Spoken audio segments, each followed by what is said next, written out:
এই যে মিষ্টি কুমড়া দেখতেছি আপনি বাছাই করতেছেন, আমি ধরছি মিষ্টি কুমড়া কি আপনি চাষ করছেন না আপনি ব্যবসা করেন? আমি ব্যবসা করি এখন বর্তমান। ব্যবসায়ী? জি। এই যে মিষ্টি কুমড়া এগুলো কি মাঠ থেকে কিনে নিয়ে আসেন? হ্যাঁ, মাঠ থেকে কিনে নিয়ে আসছি। আচ্ছা, এই মিষ্টি কুমড়াগুলো এখন যে বাছাই করতেছেন এগুলো কোথায় পাঠাবেন? এটা যাবে মাল চাপাই নবাবগঞ্জ। এই মিষ্টি কুমড়া চাপাই নবাবগঞ্জ? জি। বুঝতে পারছি। কতদিন থেকে এই ব্যবসা করেন? মোটামুটি 8-10 বছর থেকে। 8-10 বছর।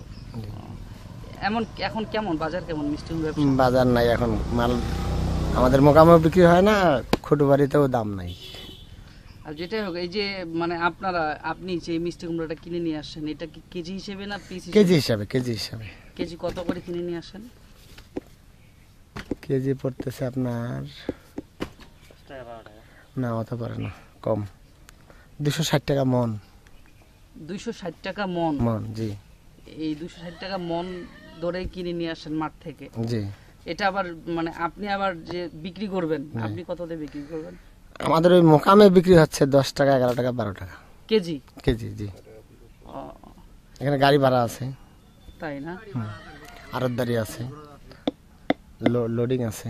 এটা আবার ওই চাপাই নবাবগঞ্জে গিয়ে কত হবে তখন? ওই তো 10 টাকা থেকে 12 টাকা বিক্রি ওইদিকে। জি।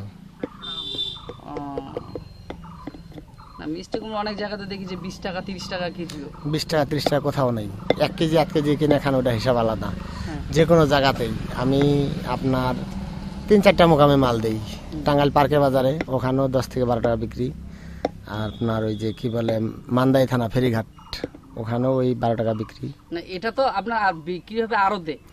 হ্যাঁ, আড়তের আড়তে 10-12 টাকা বিক্রি হবে। হ্যাঁ, আড়তে 10-12 টাকা বিক্রি। এই আড়ত থেকে যখন আবার খুচরায় যাবে তখন আবার আরো দাম। খুচরা হিসাবটা তো আমরা জানি না, ওটা আমরা বলতে পারবো না। আমাদের আড়তেইটা আমাদের বিক্রি। আর এই মিষ্টি কুমড়া ছাড়া আর কি ব্যবসা করেন? আলু, লাউ। এবার কেমন ব্যবসা করছেন? এবার আলুর মধ্যে কোনো ব্যবসা হয়নি, 0-0। জি। এবার আলুর মধ্যে ব্যবসা হয়নি। ঠিক আছে, আপনাকে ধন্যবাদ।